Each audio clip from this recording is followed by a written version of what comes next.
Hi there.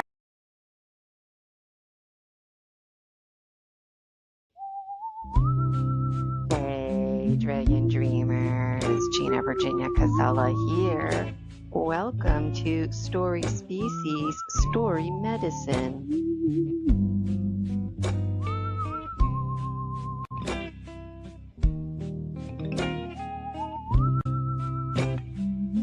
When we share our stories, we give and receive medicine.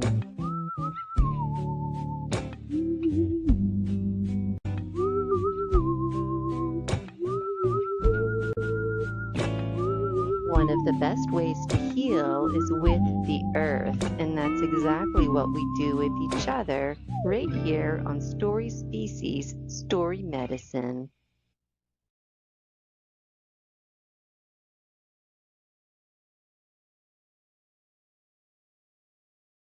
Ready to take your medicine?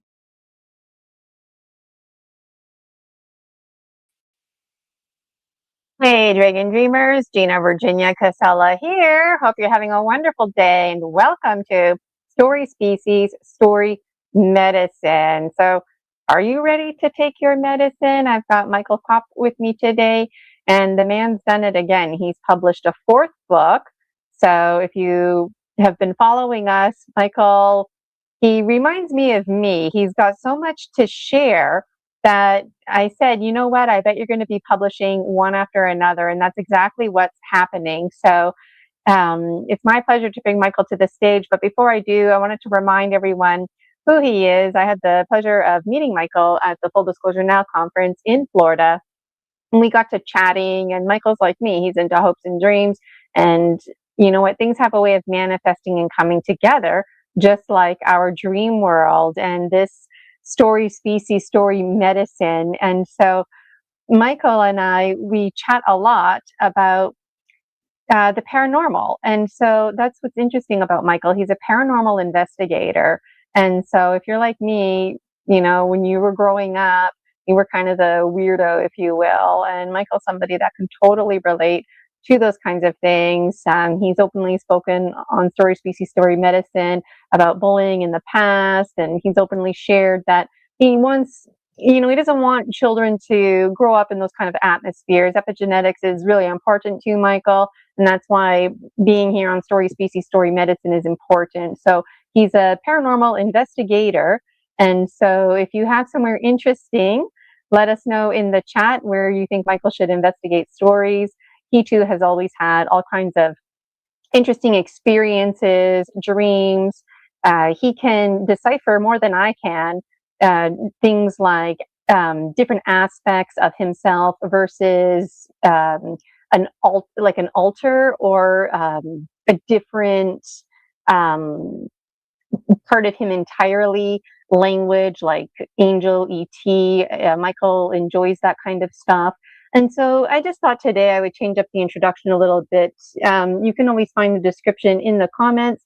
And let me bring Michael to the stage for you right now. I've also, I'll show you his book here, A Glimmer into Who I Become. And this is part of the Awakening series, Dragon Dreamers. And so this is book number 4. And without further ado, I'm still getting used to StreamYard. Here we go. I see Michael here looking festive. Welcome, welcome, welcome. Here we go, hi. reading comfortably. Where's the fireplace, right? Thank you for being on my show, Michael. Well, thank you for having me back on. Absolutely. And you're looking nice and festive. Let me make us bigger. There we go. And so book number 4, same illustrator, which is really great, Selena Ingles, and also the editor, I believe, of all 4 books. Yep. Beautiful cover. Something that caught my attention right away was the astrology folks in the sky and the hourglass on the cover of the beginning of the canoe, some kind of dream boat. Please, Michael, tell us all about it. I don't know where to start. I've got lots of questions as usual. Well, it's kind of, well, you're looking festive as well, so wanted to Thank point you. that out. Green for Christmas.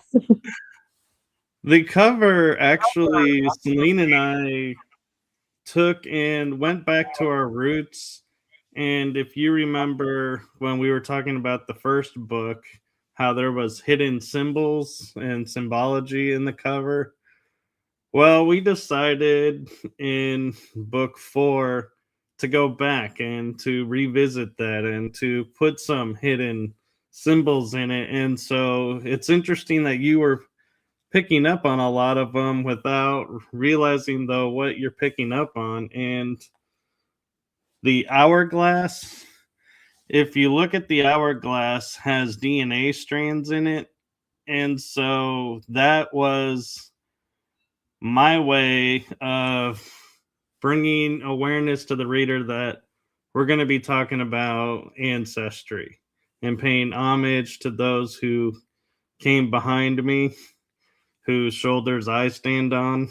And so it was my way of kind of paying a tribute to them and saying, this book is going to have part of my ancestry shared. And the map that's on the boat was to symbolize the fact that I traveled with my family. And so this is my way of, letting also the reader also know that, there's going to be some journeys in this book. I'm going to share places that I've been to. And the images in the sky are actually because I have had dragons around me all my life. My animal totems are the wolf, eagle, and bear. And so I didn't put the bear in, but I did put the wolf and eagle and the dragons to kind of symbolize they're watching me from above. And the blue starry side on the upper right, that is the Pleiades constellation. So I was paying homage to my star side, and the portal is in the background is just my representation of there's a journey ahead, and I've gone through journeys, but I'm not done. So the boat's like going away from, but still I can go in. And so the journeys are now going to be my choice. And that the journeys I had to go through are behind me. So that's the cover design that we came up with. And space, I chose stars from the space because we all have connection to space.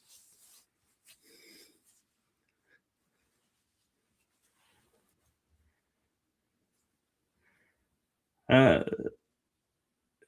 don't think your mic is working, Gina. There we go. Okay, can you hear me now? I can hear you now. All right. If I don't remember to mute myself, then I actually end up recording Michael. So for whoever I'm talking to. Anyways, that was very interesting. And I took some notes while you were talking because I always have lots of questions as always. So, the wolf, bear, eagle, I want to know more about that. I want to know more. And I'll ask you these questions again. Where to start, right? Whatever jumps out at you. Also, the Pleiades, that came up in your first book, the eyeball. I got the images here. This one here, the left eye, because I guess you're facing is the Pleiades as well. And there's also the ongoing theme of the portal. And the hourglass in the front of the canoe here, maybe it's just too small to see, but I wonder, the sand is probably at the bottom. And when you said like your ancestry, I thought about like sands of time and passing down, and gravity goes down, and you're coming down as the 3D biological. Well, the other ones are in spirit form, if you will, dream form. Tell me about all of that stuff. I actually like that description. Can I use that? By the way, that's what he meant. No, so I grew up and I've had a kind of affiliation or interest diving into like indigenous tribes, and one of the things that they talk about is having a native animal totem that's like your guide. And so what I always found unique was whenever I would do a meditation or visualization to meet your totem spirits, pretty much every animal that's ever existed would show up. And so I was like, okay, so I'm connected to all of these, but which ones do I focus and resonate most with? And that's when I started noticing the wolf, the eagle, and the bear coming up a lot. And I even went as far as, well, here, I can show you. I was in Alaska and found a statue that has the head of an eagle, the wolf, and the bear all together. And I was like, I saw that and I was like, this is me. That is amazing synchronicity. And so what it does is I have really good eyesight. And so whenever I feel like I need to see a distance or see something coming, that's because I feel something's going on, I feel like I call in the eagle and I'm like, okay, I can see like the eagle does through their eyes. And I have the protective nature of the wolf and watching over everything. And whenever I feel like I need strength to do something, it's like I call in the bear and let the bear strength fill me, because they're like gentle, huge, giant teddy bears, really. Unless you know, cross their path or disrespect them, in which case then, it turns into a different type of story. But I always find as long as you're respectful and you approach with the energy of love and kindness and peace, the animals feel that and will respond in kind. Whereas if you approach with fear and approach with, like almost, I would say, like the hunter being superior and going, yeah, I'm the more powerful of the two of us, they're going to let you know, yeah, you can think that, but you're probably wrong. And so I look at it as a balance between nature and being here on the earth realm.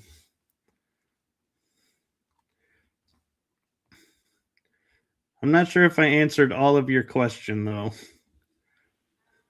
One of them you did. Can you hear me right now? I can hear you. Oh, okay.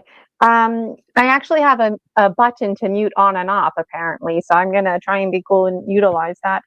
So, yeah, I took some notes here. Everything you said resonated with me because I too work with power animals, and it's really powerful working with power animals because you see yourself in those animals. And the best way is to watch a nature documentary, right? So if you're like Michael and your power animal is eagle, watch a nature documentary about eagles and then try and see the metaphors and literary devices in and around you, how you relate. And when you were speaking, I thought, yeah, that makes a lot of sense to me that Michael, one of them is eagle for Michael, because eagle condor medicine is seeing everything, right? And that's where you're at right now. You're reflecting and reviewing on your life. You're publishing 4 books now. You're reviewing, you're seeing everything. You're taking a step back. Even being on Story Species, Story Medicine, the first show that we did together, you commented that you never heard anybody read your stories before. So that was another way of seeing, right? Like a different perspective, zooming in, zooming out. Lots to say about eagle condor, obviously, but that's what I thought about with you. And when you were talking about wolf and being protective, I was like, yeah, that's Michael. And stepping into leadership as you share your story, share your medicine, because that's what wolves do. They lead from behind. So you provide the story medicine, and then you lead from behind. You take a step back, and people take it in as they do, and you, the leader, move as fast as your slowest member. So it's going to be interesting how your audience is building and connecting with you as you publish more books, and how the leadership will unfold. And then I was thinking, as you were talking about, good thing I took notes here, Bear, because it's the public school teacher in me, and thank goodness, because I would forget, like, I try to tuck thoughts away, but I just brain farted out. But like, I also made a note here about Bear, because when you said strength, it reminded me about some, I think they're egregores, the blue beings and the seagulls, representative of the gray spectrum. They represent various things. And when you said bear, it reminded me of them, because strength, because you're like this big, strong guy, right? But strength is also endurance, perseverance, the commitment, the mental strength, the spiritual strength, the emotional strength, the, yes, physical strength as well, the financial strength, the balance, strength and balance. Going back to Eagle Condor, being in right relationship and having the strength to honor yourself and to be in right relationship. And I see that in you.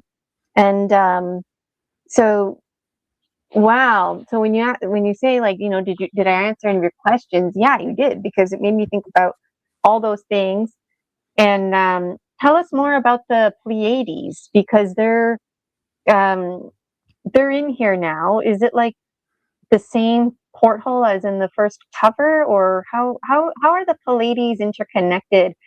Like, if I was reading your book, how do I know? Like, does it distinctly say, like, I'm a Pleiadian and this is what's going on? Like, how do you talk about Pleiadians in your book? Maybe is a better question. How are they introduced? That was very long-winded too. Thank you.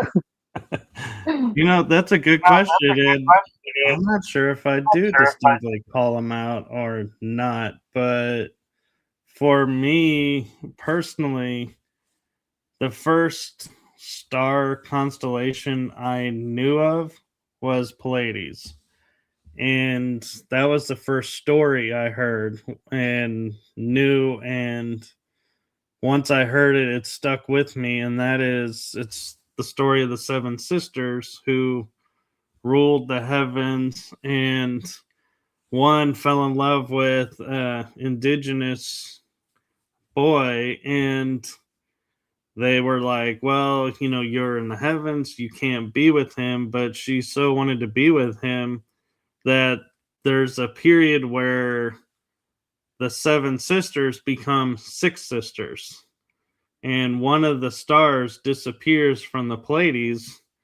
And the story is that she is down with her love on Earth, and then when they spend their time together, when it's over, she returns to the heavens, and the seven stars, seven sisters, return.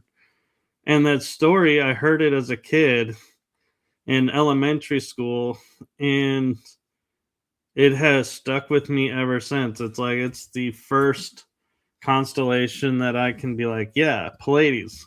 And somebody will say, well, if you could look for anything in the sky, what do you want to look for? I'm like, Pleiades. Where's Pleiades? And then I'll go, well, where's Orion? And I look for Orion's belt, and I see Orion all the time when I look in the sky, no matter what season, what time of the year it is. I will always see Orion. And so I started to realize that the fact that I know and see these, there's something connected to me about it. And I started looking into like star seeds and star lineages, and Pleiades was one of them. And so I was like, yeah, I definitely got a connection with them. And Orion was another one with stuff going on there. But this book, the reason I call it a glimpse into who I become is it's a little bit of what it was like for me as a child growing up in elementary school? What are some of the things that I had to overcome or experience? And then the next chapter is my teenage years. What happened then? And then it's like my 20s. And so I actually use chapters in this book. And so I wanted to give a glimpse into why I look at things the way I look at, what forged me from my childhood to current in a way to where I don't give all the drama. I don't, rehash everything. I only really pull out what is needed for context to help illustrate the point. And I didn't want my book to be oh my God, look at all this stuff that he's overcome. It was more supposed to be a guide of, yeah, he's had hardships, but look at how he is now. And he didn't let the hardship win. He took a different path, and to show people that's possible and that hope is there. And no matter how bad it may be, there's hope that, you could turn it around and break free of all of this. So that was my goal for this book. And what's interesting for trivia, if you ever get a trivia question about my books, the last 3 chapters were actually written the night before publishing. They are not edited. Only I knew what was in them. Even my editor didn't know what was going to be on it. And it was my way of sharing, this is my emotional inner child coming out here. And then to show this is what life was like for me in a way. And the last chapter was a tribute to someone very important to me. And so it took me 5 days to actually put the chapter in, because I kept arguing with myself and higher self, going, no, I can't do this. This isn't the way. This isn't our way. This isn't right. And then they were like, you're going to do this. I was like, no, you're going to do this. So finally, the day before publishing, I'm like, fine, I'm doing it.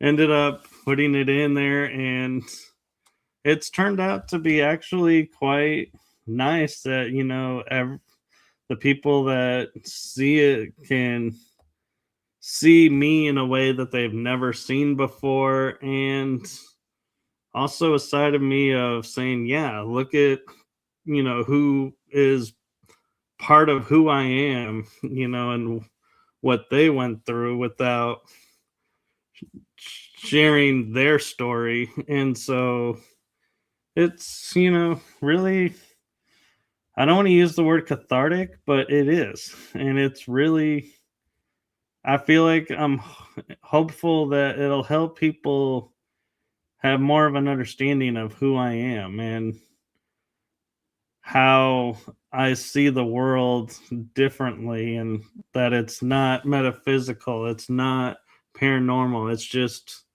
my viewpoint forged through my experiences. Wow. And when you were speaking, I was thinking about all of your power animals, the strength, the endurance, the leadership, as mentioned, carrying forward. So this wolf, eagle, bear, medicine wheel, triangular structure you have, with triangles the strongest structure. So that's interesting. So that's really amazing, and I don't think stories like this are cliche. Like that, to me, I say that too sometimes, because it's the hummingbird energy, because the smallest person really can make a difference. It's not a cliche. I could easily talk about hummingbird for like an hour, but like that's the hummingbird energy there is flying with the high quality items. And that's what you did with the last 3 chapters, was just go for it and edit it. And you know what, like, you could always re-edit it in the future or whatever, or have another edition. I remember I felt basically very, very, I almost didn't publish because I was too insecure about editing and stuff like that and grammar. And so I just did it, and it was the best feeling ever. It really was. And you know what? Like, it's about getting the story across. It's not about the grammar, and that's the thing. Like, when you're communicating, you just let it all out, and you don't worry about it sounding perfect. Otherwise, it's going to be too rigid, and that authenticity is going to get lost, right? Right. So I wonder if you want to dig into your stories. Michael's going to read, and then I'm going to read, and then I'll probably have more questions about that content. But I just wanted to say hello to everybody in the chat.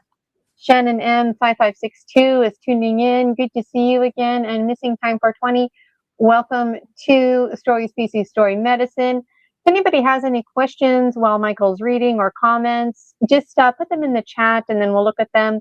So I'm going to remove myself from the screen here, so Michael will get all the attention. And so Michael, you put chapters in this time, but what about page numbers? Did you put page numbers? No, I still don't do page numbers because Now, what chapter is this from? I'll be reading Hey, from back, chapter 2, and yours is from chapter 1. Oh, should I read first then? Mine, chapter 1, or? You can if you want. Like, will it mess up the sequence? Like, is it better to read chapter 2 before chapter 1? No, they're independent, but okay. Well, you go first then, because I want to honor you. Hi, Tammy. Welcome here to Story Species, Story Medicine.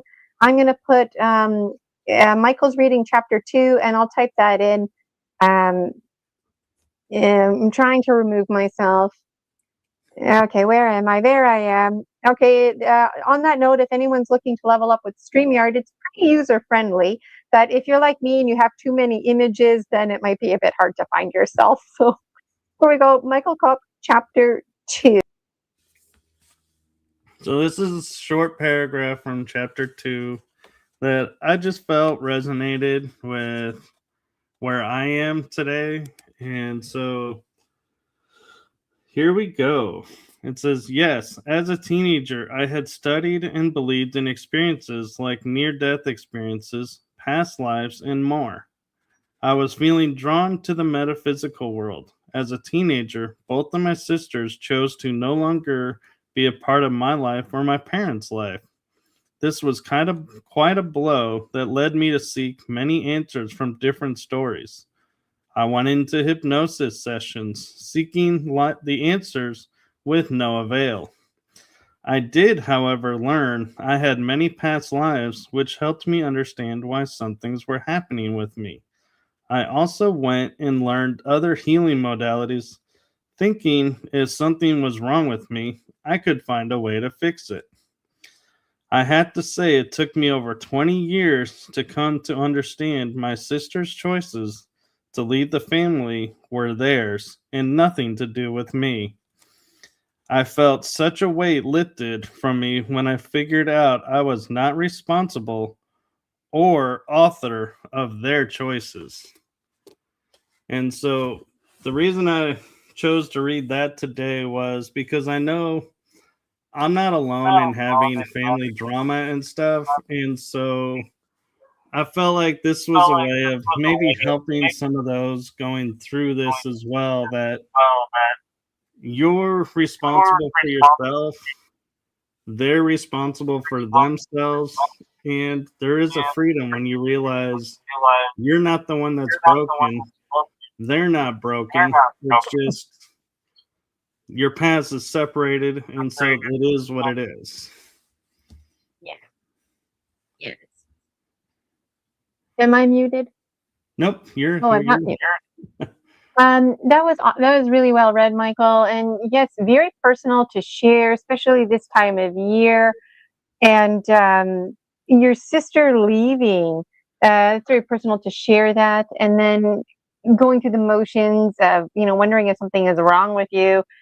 because you know me, I'm passionate about false inhibiting beliefs, and that's one of the top three. Most of us struggle with all three, and the three are feelings like there's something wrong with us, like we're not enough, or that things are not available to us. And when I was listening to you read from chapter 2, I thought to myself, that reminds me about all three of those false inhibiting beliefs. That it sounds like the one main one for you um, is feeling like there's something wrong or different about you. And that resonates with a lot of Dragon Dreamers listening out there, because, you know, you and I get together, we talk about energy medicine, it's whatever, right? It's very natural, very normal.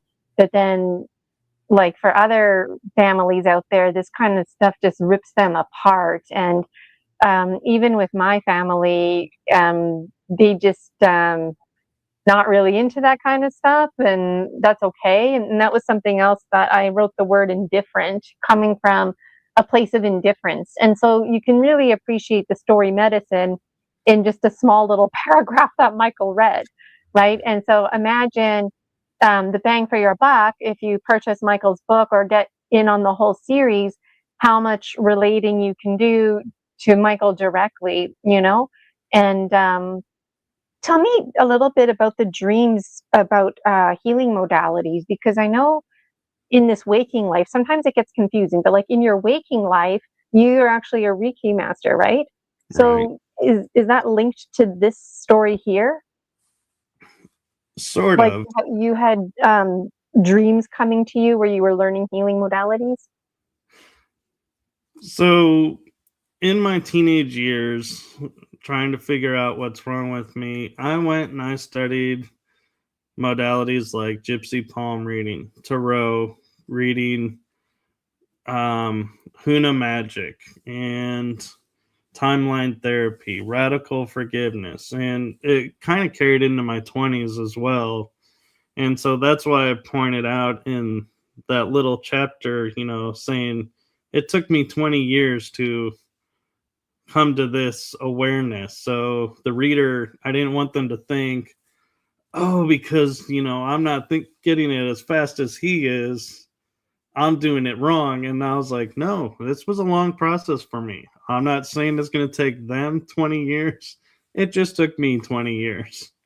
And so I just started learning and delving into my life to see what about me would drive them away. And so it started a self healing of, yeah, what patterns have I picked up from this that no longer serve me, removing them, and then learning the new awareness, but not only just learning it, but also utilizing it. Because it's one thing to learn it and say, okay, yeah, I have it. But it's another to see it actually in practice and to see the growth happening, to where, to mention my sisters, when I was a teenager, I would get depressed, sad, and close off and be like, I would just walk away from people and just be like, nope, I don't want to talk about this. It's too sore, too new. Nope. And over time, it was like, yeah, I'd still get a little angry about it and hurt about it. But now it's like I can actually talk about them, and I have no charge anymore, is the best way to put it. It's like it's flat. And so it's like that's how I see the growth and the spiritual healing going through. And if I have one of my two sisters reaching out now, and we talk maybe 10 minutes one day, maybe a month, and I'm like, hey, you know, it's nice that she wrote. Am I going to open my door and let her in? Probably not, because there is a lot of history that needs to be mended. And That's the thing that I think people also need to understand is healing and forgiveness doesn't mean once I say I forgive you, you open the door and you just let bygones be bygones. Everything's done and, forgiven. No, you still have the choice of saying, yes, you're forgiven, but with the history, it's going to take time before you can enter into my space. And that is perfectly fine. And there's nothing wrong with that. That's not a setback or oh, I still have stuff to heal. It's I'm living in this moment. This is where I am in this moment. And that's what I need to honor. That is awesome. Couldn't have said it better myself, and a very important message. And I was also thinking about your power animals again and eagle condor medicine, because that's another aspect of eagle condor medicine. There's like this ball in my hair or something here. What is going on?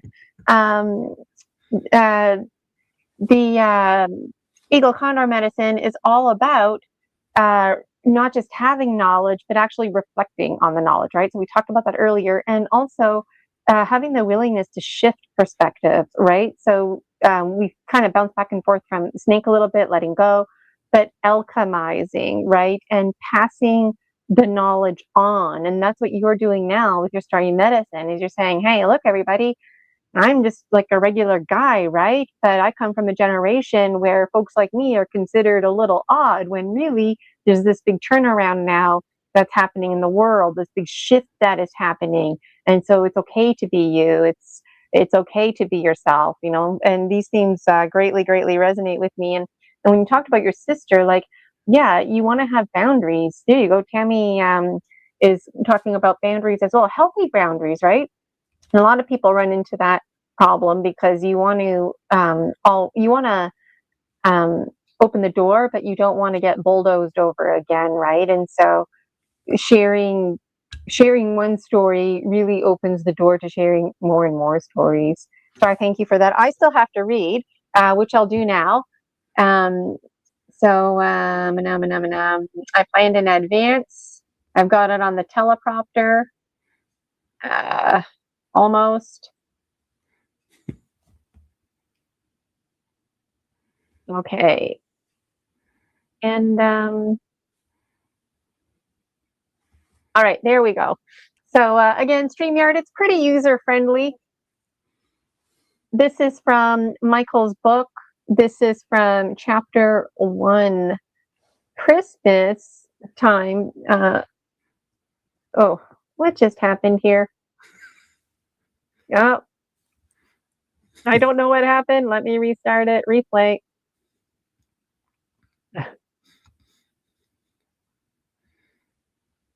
Okay. Christmas was forged in my mind to be one of the greatest holidays to look forward to. No matter what life was doing, we always managed to come together and celebrate as a family. One Christmas, we went to my mom's sister, Aunt Sherry, and would celebrate and open gifts as a family. We even would spend time over there a few times growing up. This is where I started to learn what family meant to me and would shape my future, along with what happened in my life yet to come. Another Christmas adventure was when visiting, the timer's kind of slow here. Sorry, everybody. It keeps pausing on and off.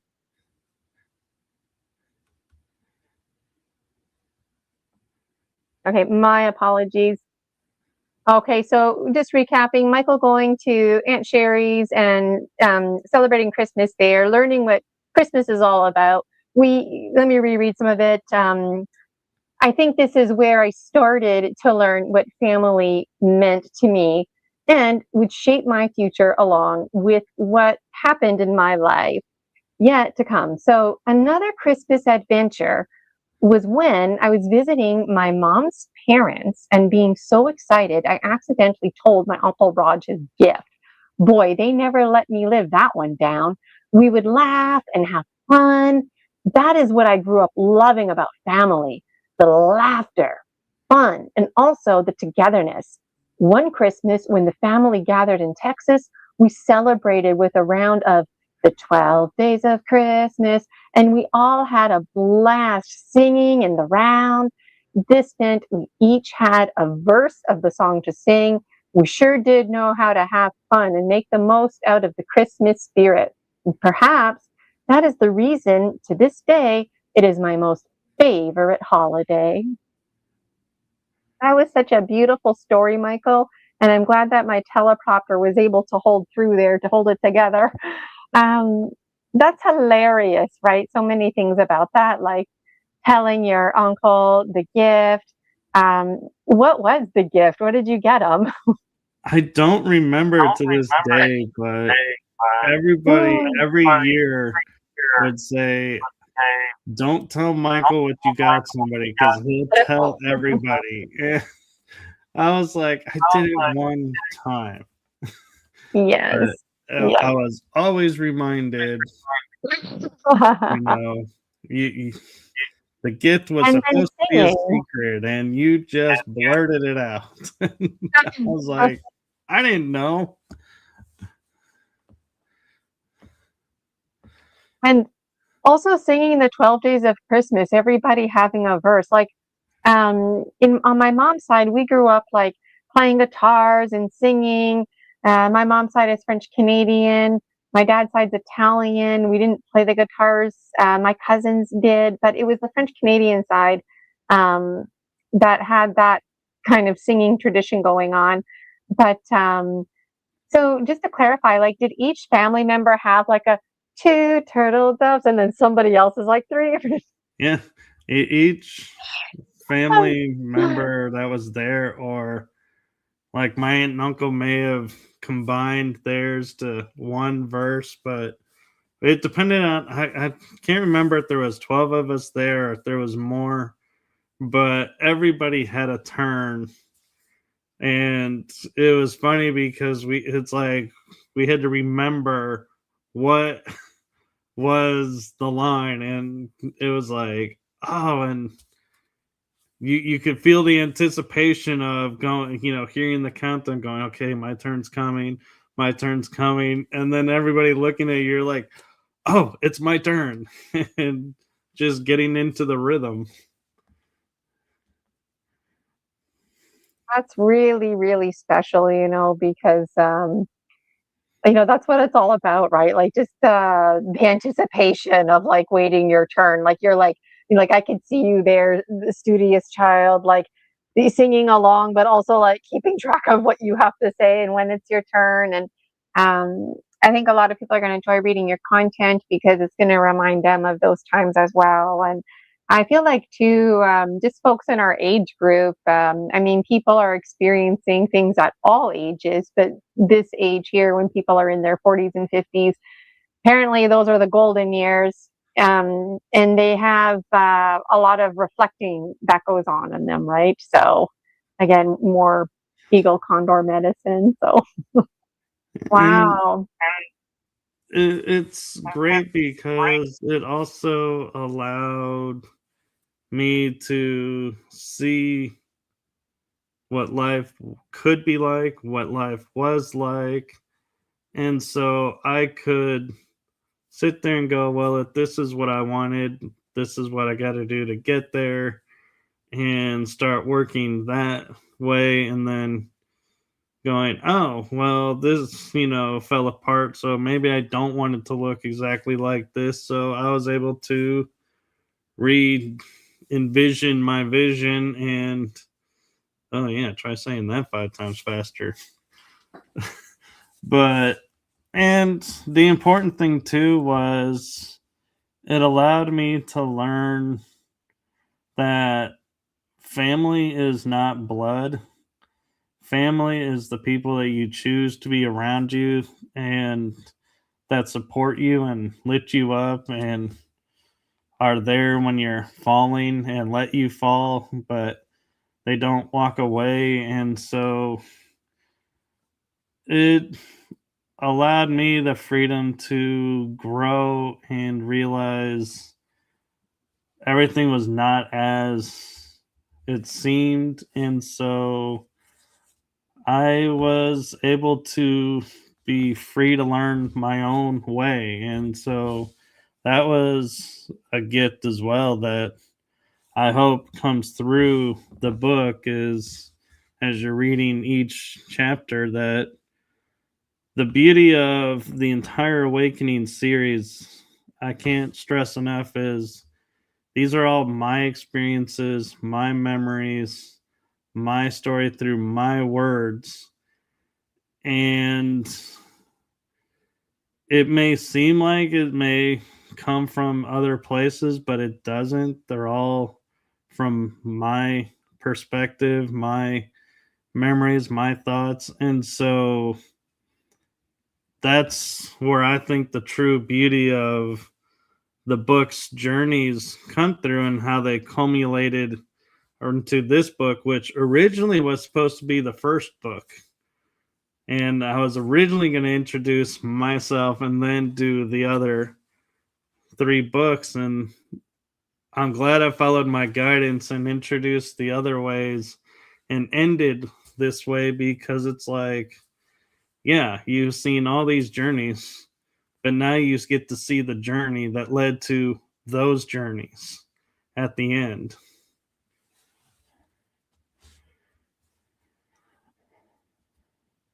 Missing time 420 commenting in the comments that I tried to be the first kid to film Santa, so I set up a bunch of cameras, having some laughs about that, and also sharing missing that adorable. Yeah, right. Like, better wake up early, missing time, and Tammy, and getting on Santa Claus, and just all of I that still magic, believe. right? And all that magic's still within us, right? Yeah, I still believe in Santa and that he goes around to the world. Absolutely.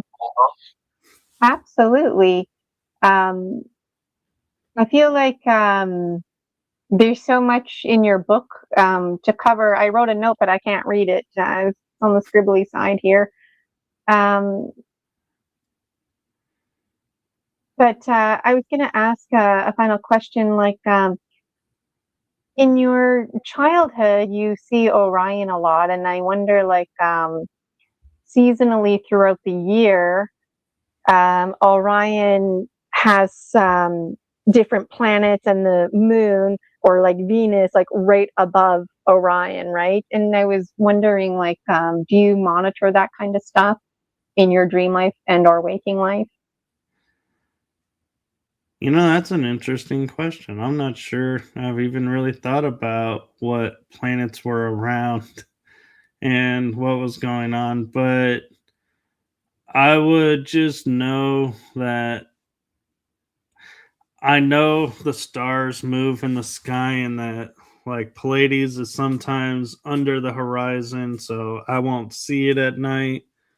But I find it interesting that every time I look up at night, whether I'm here on location, the first thing I'll see is I'll be like, there's Orion's belt. There's Orion. And I'm like, this almost doesn't seem possible because Orion moves. So how is it always above me?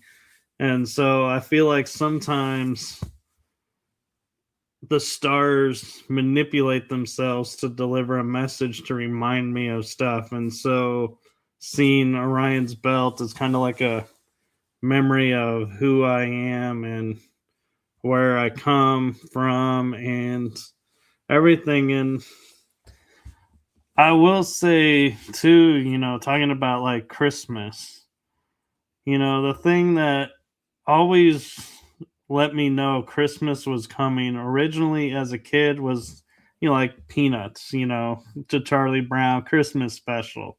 You knew Christmas was near because that came on. But then it became all the lights that went up, all the decorations. And honestly, I was a strange child because to me, the gifts was never the focus of Christmas to me. It's like I knew what I gave came from the heart and it was nice sharing with everybody, but like I never viewed it like my middle sister. She would view like, okay, he got one gift, she got one gift, I should get one gift. Everything had to be equal. And I was like, where does this come from? What is, that's not the point. That's not the focus. Why is that your focus? And I could never understand that about her, but to this day it's like people will say, I'll see people watching and people will be like, oh, this person gave me this and so I need to be equal. I'm like, no, you don't. You just have to reciprocate. But yeah, and I think it's kind of a little bit of the competitive side that I see in a lot of people in the world. And I used to have a competitive side, but not in that arena and other areas. And so, like, one example was, in learning, going through hypnosis and learning or going through therapies, where you're looking for a root cause or something. I would find it really fast. I could see the awareness really quick, and I'd be done. And people are like still in like step 1 or 2, and I'm like, yeah, I'm fast. I can do this really well. And then and now I'm like, oh yeah, I can do it fast, but it doesn't mean I'm necessarily doing it right or wrong. And nobody else is doing it right or wrong. It just means I have that awareness. Thank you, Eagle. But it's, I start to realize, like, yeah, everybody's unique their own way. So why do we want to treat everybody the same as everybody else? That confuses me. And on that note, I'm not triggered because, like you were mentioning earlier, you've overcome all, like your sister, for example, you can talk about it without getting triggered and emotional. But like, sometimes it hits home a bit more. But like when you talk like that, I start thinking public education because we have a one shoe fits all cookie cutter. But I'm not triggered. I'm talking about it. This is a big milestone for me in this moment. But it's even just like in your dream life, and in your waking life, people having this one perspective. Like I'm a bottom up learner. Meanwhile, it's always like bottom down learner. So I don't know about you, Michael, but like I was taught how to write an essay. You have like your thesis statement, then your 3 premises, like your topics, and then you have your conclusion. Well, you know what? I've always been the kind of person that I have a conclusion first. I always start with the conclusion because my brain can't formulate what incarnations I'm talking about until I have like the bottom of the funnel, right? So then I do my research. Like I basically do things backwards, but it transforms into a learning experience. And I found when I was writing my books, that's basically what I did. The conclusion is you're awakened, but now you're working backwards, bottom up approach by the sounds of it. You're like me because it's like a prequel that you're telling right now because you right now are the sequel. Am I making sense? Maybe I need to listen to myself again, but like, I think I made my point. Like we do things kind of backwards, Yeah. which seems radical, but really it's just because we're so hardwired. It's one way or the highway to think or to produce information. And so, letting folks know out there, like there is no right or wrong way to write your stories. They're your stories own, and no one can write your story like you can. And just having the speech and the freedom to do these things. And Missing Time is commenting, I did get lots of good footage of my cats battling the ornaments. And Tammy is commenting, you are a very intuitive child, Michael. And yes, very intuitive, because even things like meditation, and like you were talking about, like getting to a root cause and like getting there quickly. Even folks like me, like I can get there like in a snapshot now, but just a handful of years ago, I mean, I thought I was meditating. I wasn't meditating, you know. And so for you to be a child and to do that, and for what it's worth, I feel like as a child, I would ground myself, but I didn't perceive that as meditation. It was just kind of like sinking into the present moment. But you had a conscious awareness of that, which is which is special, because really you were awakening back then. You just didn't know until now. So I wonder, as your series unfolds, more books and whatnot, like the future, like today, Michael, talking with the past day, Michael, right? Like you have lots more stories to write.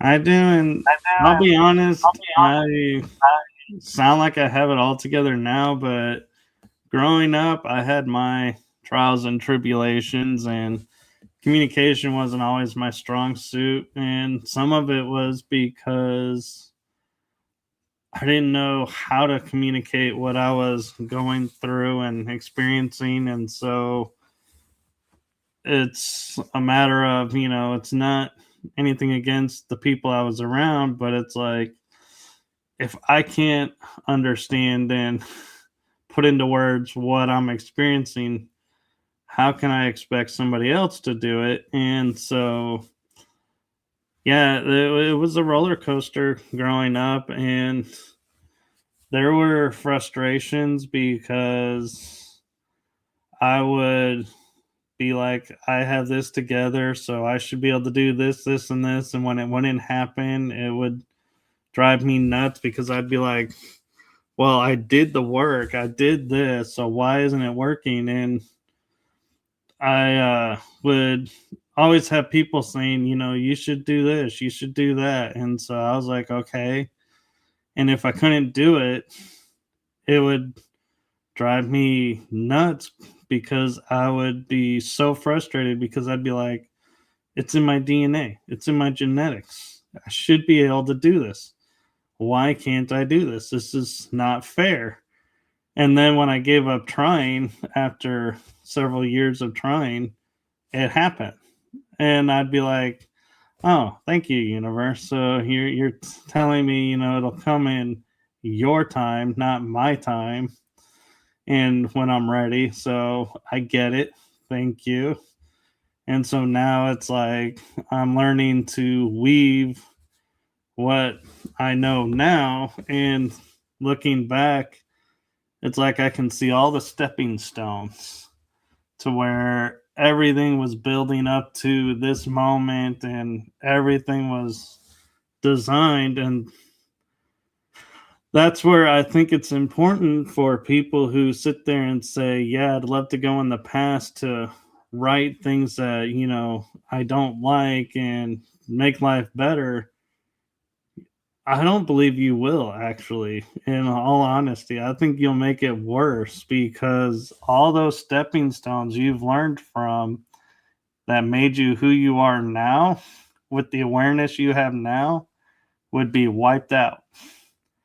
So you'd actually be starting probably in a far worse place than where you were when you originally started. So I would say, see the blessings of where you are now, and know you've been forged into who you are now. So blessings to you for that. You made a lot of really great points as usual, Michael. And Tammy's commenting that I understand, I'm also learning from the bottom up at this point, the power of different ways to present information, even just a little conversation like we had right now, about being a top-down learner or bottom-up learner. Like, I never knew about that until I actually investigated different kinds of critical thinking, because I was putting together a presentation, and I was like, what kind of learner am I? Like, what the hell am I talking about? So I had to do some homework, and then I realized I was doing my homework backwards, because I had the bottom up approach, right? Yeah, And just having the freedom and liberty.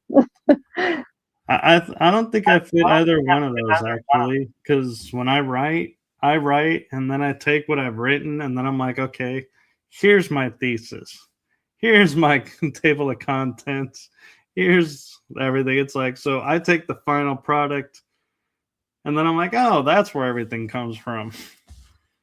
That's bottom up learner, Michael. That's Oh, like me. well You then, start with your conclusion. Yeah, you're bottom up. oh, But well then there you a go. powerful point to be made is another way of communicating is through imagery. Because when we kicked off Story Species, Story Medicine, one of the first things I commented on was some of the imagery.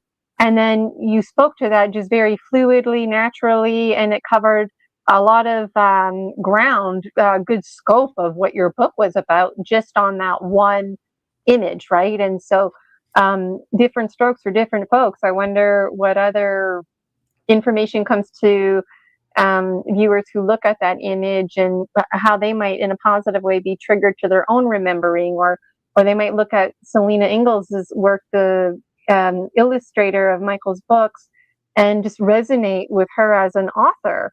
Like I know when I was a kid, and shows like The Simpsons came out and Family Guy, I found it really interesting the diverse ways that people could represent themselves, right? And then I like how on The Simpsons, they take celebrities and Simpsonize them, right? So, Right.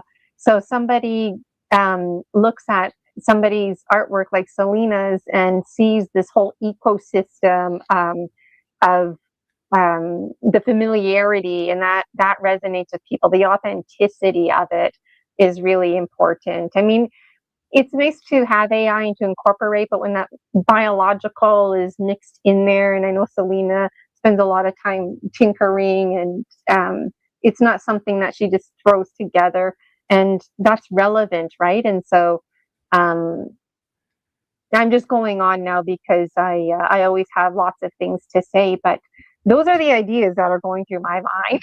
Yeah. And in fact, this book was a little bit of a break for her because her handiwork is the cover. There are no illustrations in this book, they're all photographs. So I used personal images, so from my collection, and I even make a point of, these are photos from my personal collection or my family's collection. So I'm not promoting anything. I'm not, using them for marketing anything. It is purely to share an experience, or what's the word? It's just to illustrate in a way what I'm talking about, but I'm using family pictures. And so there's nothing to gain from it. It's just for you to see what I've done. And I thought that was easier than having a bunch of illustrated pictures to go, let's just use the family photo that shows it, because you're not going to be able to illustrate that emotion in that moment. You need the photo. Yes. Um, any final words, Michael? Any final thoughts for the audience? I know Michael runs his own show, Riding Through the Unknown, and lots of amazing, amazing speakers, lots of story medicine on there. Michael's now published 4 books. His 4th one, The Awakening, A Glimmer into Who I Become. Beautiful artwork by Selena Ingalls. And in the description, you can find links where to find Michael and where to get a copy of the book. So, Michael, any final thoughts for today? I feel like time really flew by. It did. And my final thoughts would be to thank you, Gina, for doing this, because not many people give the authors the time to really delve into their work and to share like what's on the cover or what's in the book. Is they all want to know, oh, how did you go about getting this information? What did you gain? What was your motivation behind? And they kind of glance over the books. I know I'm guilty of it a little bit. And so you doing what you do gets more out of people like me. I know I've said on a couple of times on your show, you've pulled information out of me I've never shared with anybody because of what you asked. And so thank you for that. And I would say, it's been an honor to share this story. And I am blessed because I grew up with a lot of people telling me you should write a book or your story is like a soap opera. You should totally make a movie or something out of it. And I was always like, nobody's gonna watch it. I don't have a name, that people are gonna go, oh, it's this person's story. It's gonna be a blockbuster hit. Everybody knows this person. So I was like, it took me. I mean, let's be honest. I'm 47, so you can imagine it's taken me 30, 40 years to write the story. And the beauty of it is the story isn't over. It's still only just beginning, but I am just grateful to everyone who is reading the books and reading, and talking about this and sharing it with other people because I never thought that would ever happen. And so I'll be totally honest and transparent in saying, I check daily, the books, who's ordered what. And when I see the number change, it's like my day just lights up.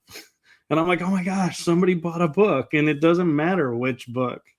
I just get elated that somebody is interested in the story. And my hope is, you read one, you read all four if you feel inclined, or if you're one of those that wants to read just the one and you're done, thank you for that. And thank you for reading it.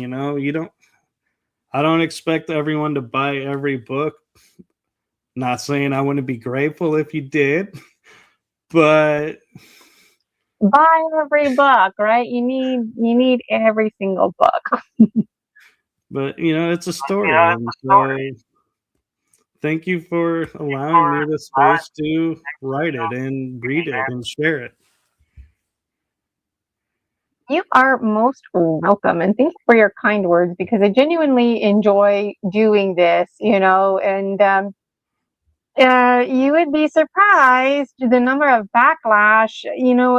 People think I care about their negative opinions about me because people send me personal messages all the time telling me nobody's going to watch that and stuff like that. And then look here, right? And I do see the views, and I'm getting more views on Rumble, and lots of people on my Buy Me a Coffee are tuning into this as well. And so, on that note, folks, hit the subscribe button, show your support on Michael's channel, show it on my channel as well too, please. Buy Michael's books, also buy my books. And let's get the community going, because I know there's a lot of people who, like this morning when I sent out the post for today's show, there was like immediately more than like almost 100 views. So that was around 7 o'clock in the morning. But I thought I only have 54 followers on Buy Me a Coffee. So if you like that and you like returning guests like Michael Kopt on my show, Story Species, Story Medicine, or any of my other content, Dragon Dreamers, please make sure you follow me so that you can get in on this, because it defaults you to getting the link emailed to you, and then you're in connection by default with Michael, and Michael's also a member of the Dragon Dream Soul Tribe Collective, and so it's a great place to hang out and for community, and communities come up a lot today. So, I've got some announcements too, but before I make those, Michael, I wanted to just a final time, any final thoughts, because it's just hard to let you go, I know, and I am grateful, gratitude, and my heart sees your heart and all you're doing. So keep doing it. Keep doing what you're doing for humanity. I support you. I know you support me, and so that's the start.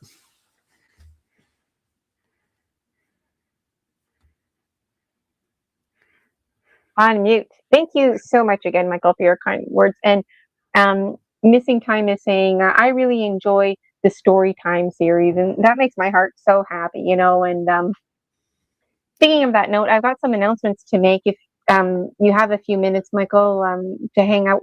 Sure. My announcement number one is for next year for Story Species, Story Medicine, because I'm hopeful that returning guests like Michael will continue to come. Tilly Treadwell has been on here. I myself have been a guest on my show. That's actually how it all started, was with me wanting to share my stories and connect with other folks out there. I was a bit overwhelmed, but I thought I got to get this started here. And so I did. So in January, Story Species, Story Medicine is going to have a time change and day change. So just keep an eye out for that. And I will be updating my website. I'm going to be cleaning it up. And so Story Species, Story Medicine, it's an invitation for published authors to share their stories, sharing their medicine, just like Michael did here today. And Tilly Treadwell on Story Species, Story Medicine multiple times. Tilly is also a returning guest, and she's going to be back to 2026. Selena Ingalls also going to be a guest. We just have to figure it out. So that makes me really excited. Story Species, Story Medicine, there's only 4 shows a month, right? So start looking ahead, Dragon Dreamers. Start looking ahead and follow me on Buy Me a Coffee. My other announcement that I want to make is bridging the dream life with the waking life. And so I've been talking about making a movie for some time now. And again, you wouldn't imagine the backlash, right? Like, people send me these lengthy, I just don't even read them. Who's going to want to help you with that? Because they could just did it. And it's like, I have to drown it out and rise above. So I'm going to show you a 30-second promo video about what I'm talking about, and then you'll see the closing here.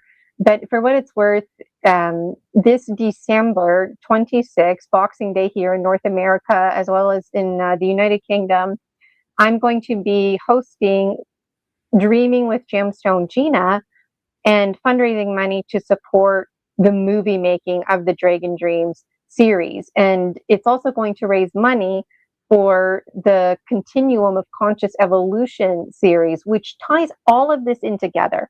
So 2026 is going to be a huge year. It's going to be the year of the horse. So we're going to be running wilder and freer.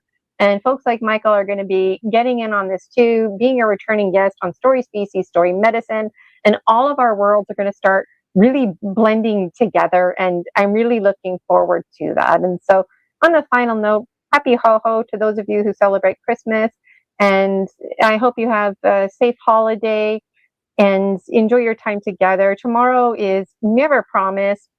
And it's always hard for those who are last. And yet for those who are last, they always live like tomorrow is promised. And that's one of my favorite oracle cards from the Dragon Dreams Oracle, which I share today and Buy Me a Coffee. So I'll have a look there. And Michael, thank you so much again for being on my show. I really appreciate your time. And did you have a final thought, or are you just waving? Oh, I was just doing like you were Okay, doing, he's sent out. All sending love to everyone and honoring those. right. Well, much love. Thank you again, Michael. Thank you, everybody. Make sure you grab a copy of Michael's books. There's 4 now for you to choose from. Let us know which one are your favorite, and make sure you like and subscribe to my YouTube. Makes my heart happy that you enjoy Story Species, Story Medicine. Here's my little ad, and I hope to see you on December 26th. Anchor Haven is going to be helping me out. Julia Anchor Haven is going to be monitoring. And I'm still looking for a host, and it'd be nice to have another monitor. So if you're interested, please reach out. It's going to come fast, and I can't wait. So Tammy, thank you for your support. Tammy says, great chat. And let me just remove myself from the stage here. All right. Take care, Dragon Dreamers. We'll see you next year, if not sooner, probably sooner.